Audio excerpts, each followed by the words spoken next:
Hello everyone and welcome to Easy English Literature. In this video we will see the summary for the drama All My Sons. So let's get started. All My Sons was authored by Arthur Miller and this drama was published and performed in the year 1947. Let's see the characters. We have Joe Kaler and Kate Kaler. ये दोनों husband and wife हैं. इनके दो बेटे हैं, Chris Keller and Larry Keller. Okay ये दोनों ही army को सर्व करते थे. वर्ल्ड वॉर 2 की स्टोरी है ये. तो ये दोनों ही आर्मी को सर्व करते थे. बट लैरी केलर की डेथ हो जाती है और क्रिस केलर अब आर्मी को छोड़ के अपने फादर का बिजनेस ज्वाइन कर लेते हैं. इनके फादर की वॉर आइटम्स बनाने की, जो मिलिट्री में जो आइटम्स काम आते हैं, जो पार्ट्स काम आते हैं, वो मैन्युफैक्चर करने का यूनिट है और अब क्रिस केलर उसमें इनको हेल्प करते हैं. इनका एम्प्लॉई है स्टीव डीवर. जो केलर का एम्प्लॉई है स्टीव डीवर. इनके भी दो बच्चे हैं, डॉटर एन डीवर एंड सन जॉर्ज डीवर. और ये जो डॉटर है एन डीवर, ये लैरी केलर की गर्लफ्रेंड है. अब लैरी केलर नहीं रहे बट ये लैरी केलर की गर्लफ्रेंड थी. जो केलर जो है interest are financial and familial. Joe केलर बहुत ज़्यादा फाइनेंशियल और फेमिलियल इंटरेस्ट में रहते हैं, मतलब उनको पैसा और परिवार बस यही चीज़ दिखता है. इसके लिए चाहे इन्हें कितना सही कितना गलत कुछ भी करना पड़े, बट इनके लिए मोस्ट इम्पॉर्टेंट है फाइनेंस एंड फैमिली. जो केलर और केट केलर के नेबर्स हैं Frank Lubey and Lydia lube.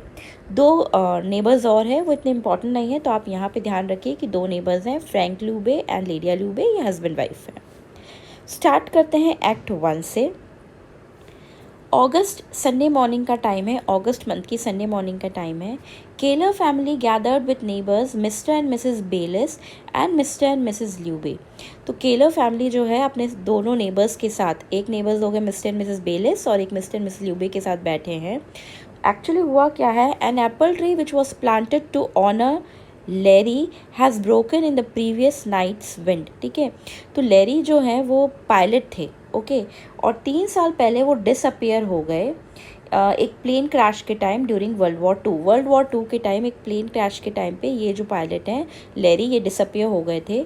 तो अभी इनके ऑनर में एक एप्पल ट्री प्लांट किया था जो प्रीवियस नाइट जो है ना गिर गया है. ठीक है, तो सिचुएशन को समझने के लिए या ऐसा क्यों हुआ ये देखने के लिए ये लोग सब इकट्ठे हुए हैं. एक्चुअली फ्रैंक ल्यूबे जो है ना एक पार्ट टाइम एस्ट्रोलॉजर भी है, तो वो लैरी का हॉरोस्कोप देख के बताएंगे कि ऐसा क्यों हुआ. ठीक है, तो Frank is charting Larry's horoscope और लैरी का हॉरोस्कोप देख के वो बोलते हैं लैरी हैज़ फ्यूचर, कि लैरी का अभी भी भविष्य है. ये सुन के केट जो लैरी की मदर है, उन्हें ये लगता है कि लैरी की डेथ नहीं हुई है और लैरी अभी भी ज़िंदा है.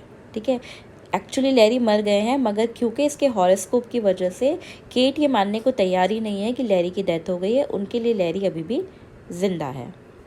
अब क्रिस एंड एन जो है वो इंटेंड्स टू मैरी, वो शादी करना चाहते हैं. एन एक्चुअली लैरी की गर्लफ्रेंड है, बट क्योंकि अब लैरी नहीं है तो एन और क्रिस अब शादी करना चाहते हैं और इस शादी के लिए वो जो से हेल्प मांगते हैं. आस्क हेल्प फ्रॉम जो.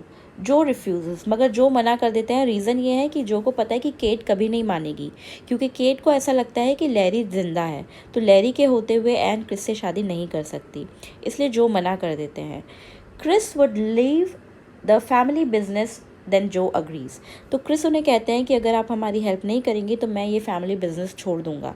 ये सुन के जो अग्री कर जाते हैं कि ओके ठीक है. केट को मनाने की कोशिश करते हैं और तुम दोनों की शादी कराने की कोशिश करते हैं. अब एक्चुअली हम पास्ट में चलते हैं.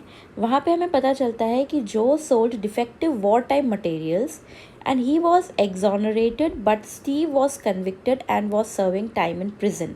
तो हमें पता चलता है कि जो का जो मैन्युफैक्चरिंग यूनिट है वहाँ पे जो ने जो है ना defective war time materials produce किए जो डिफेक्टिव थे और उनको सेल कर दिया. ठीक है, और जब एक्शन हुआ तब किसी तरीके से जो तो बच गया, लीगल चैनल्स के थ्रू जो तो बच गए, बट स्टीव जो उनके पार्टनर थे उनको जेल हो गई और इस टाइम पे वो प्रिजन में है.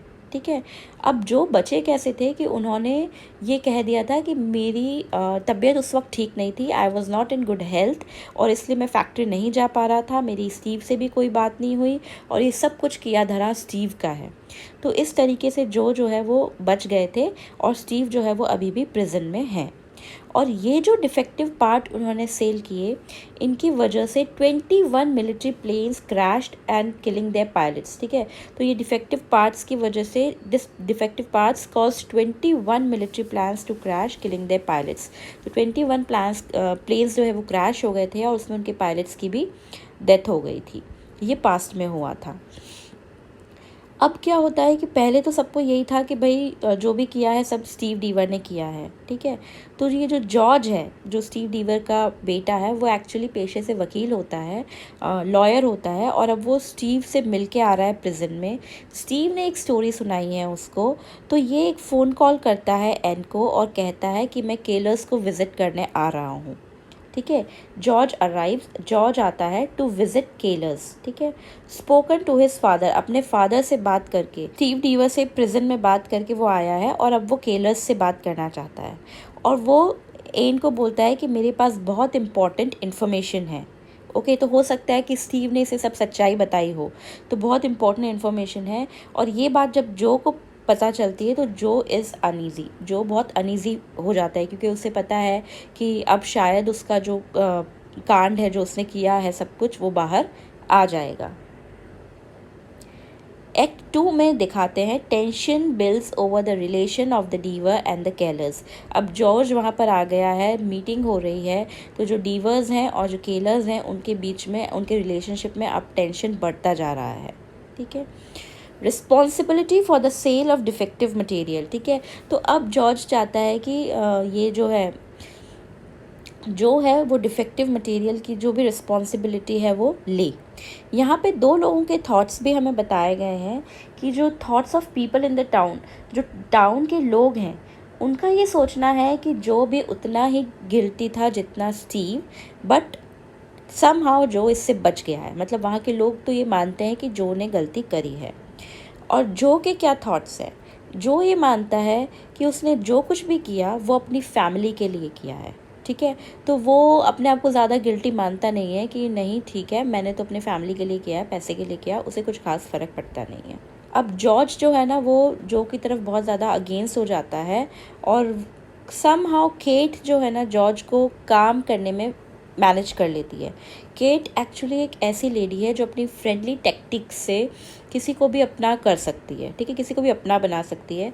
तो अपनी वही टैक्टिक्स यूज़ करके केट ने जो है ना मैनेज कर लिया है जॉर्ज को काम डाउन करने के लिए। बट यहाँ पे केट से एक स्लिप ऑफ टंग हो जाता है। ठीक है, गलती से उसके मुंह से ये निकल जाता है कि पिछले 15 सालों में जो कभी बीमार नहीं पड़े। तो जैसे ही जॉर्ज को ये पता चलता है कि पिछले 15 सालों में जो कभी बीमार नहीं पड़ा, तो जॉर्ज को पता चल जाता है कि ओके, दैट मीन्स जो ने झूठ बोला था और वो भी कल्प्रिट है। और ये पता चलने के बाद कि पिछले 15 सालों में जॉर्ज जो कभी बीमार नहीं पड़े, क्रिस जो है वो एकदम शैटर्ड हो जाते हैं by the truth about his father and drives of. ठीक है, क्रिस को बहुत बुरा लगता है, बहुत शॉक लगता है अपने फादर के बारे में सच जान के, और वो कार लेके अपने घर से कहीं तो भी निकल जाता है। ठीक है, क्योंकि पहले ये भी आर्मी को सर्व करता था, तो इसका एक स्ट्रॉन्ग कनेक्शन है आर्मी से, तो वो कार लेके वहाँ से चला जाता है। अब हम आ जाते हैं एक्ट 3 पे। एक्ट 3 में होता है ट्रूथ्स इमर्ज। एक्ट 3 में सारी जो सच्चाइयाँ हैं वो बाहर आती हैं। Okay, Ann wants to leave with Chris. अब एन भी जो है ना क्रिस के साथ वहाँ से जाना चाहती है। Kate still refuse to believe Larry is dead.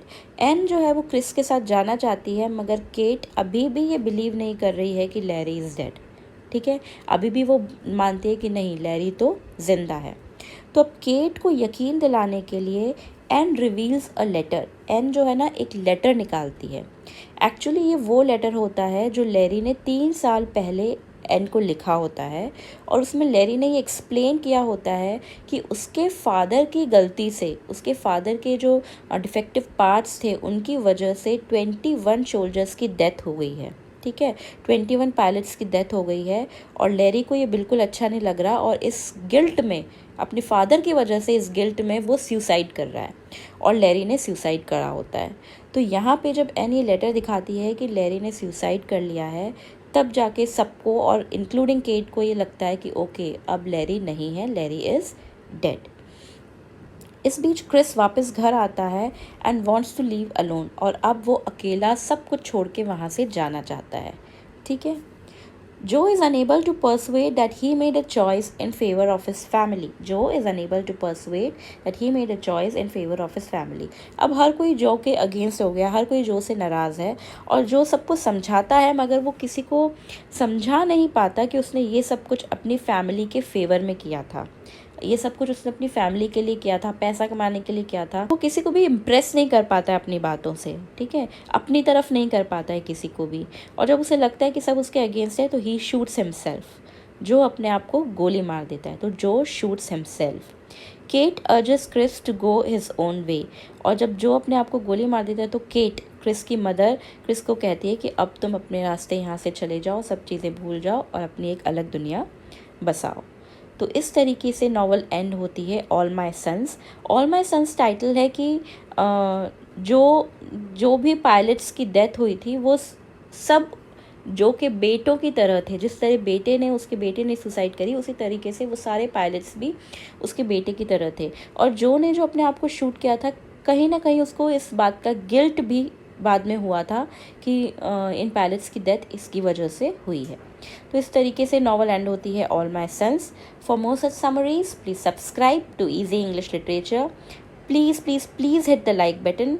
Till then, all the best and keep learning. Bye bye.